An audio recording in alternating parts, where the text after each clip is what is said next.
Hello guys and welcome back to Planet 40k. This isn't a big video, just a small video. I was going through the mission deck with the new mission pamphlet thing, the foldable paper rules that we get, and there was a little section that I haven't spotted in previous mission decks, or the Prior Nexus and so on.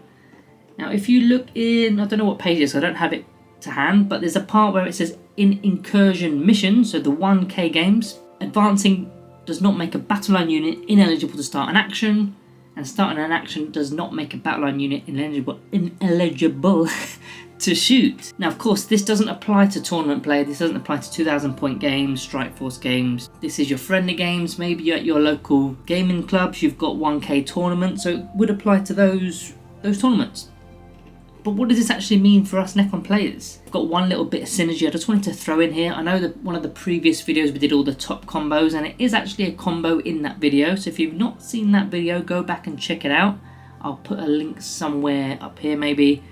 And yeah, it has all the combos, but there's one in particular for this part of the mission deck for Incursion missions. So what you do, you grab a unit of Necron Immortals with Tesla carbines. Has to be Tesla, make sure you get Tesla. You then get an Overlord with the Translocation Shroud. Now why this is useful is a number of reasons. First of all, this is a battle line unit because they're Immortals, which means they're going to be able to advance and do an action, and doing an action doesn't make them not be able to shoot. So you can literally advance an action and shoot with a battle line unit, which is kind of crazy doing so much. But why it's really cool for the Translocation Shrouded Overlord dude is you can advance 6 inches through models, terrain and all that jazz. So you're going to get the maximum allowance for your movement, you're then going to do the action, you're then going to fire. So that's going to be 11 inches of total movement, and that's going to be with 11 OC I believe, just for a 5-man unit in fact. Or if you've got a 10-man unit, that's going to be 21 OC. That's providing you've not added a Cryptek and so on. Or even Cryptothralls you could even add. But this is 1k, so it's quite unlikely that you bolster up your units that big. Now some of you may be thinking, hold on, I can add a Chronomancer to this unit, and I can do the action, I can fire, and then move after firing. Well, unfortunately that doesn't work. Here's the first bit of evidence to why it doesn't work, is it's under the action section. If a unit performing an action makes a move, excluding piling and consolation moves, or leaves the battlefield, the action cannot be completed. So if you do move after you've started an action, the action virtually will fail.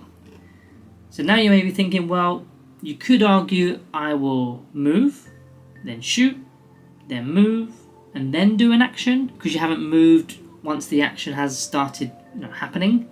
However, I don't think that works. I think that's illegal sequencing, because if you look at the rules in the deck, starting an action does not make the unit ineligible to shoot. So if you were to shoot first, then you wouldn't be eligible to do the action, if that makes sense.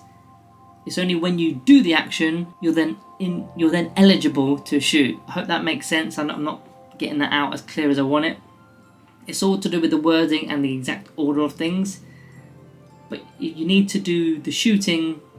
If you want to do the shooting first, you kind of can't, because you made yourself ineligible to do the action. And if you do the action first, well then you can't move afterwards because you're not allowed to move. So both ways don't work with a Chronomancer, that is.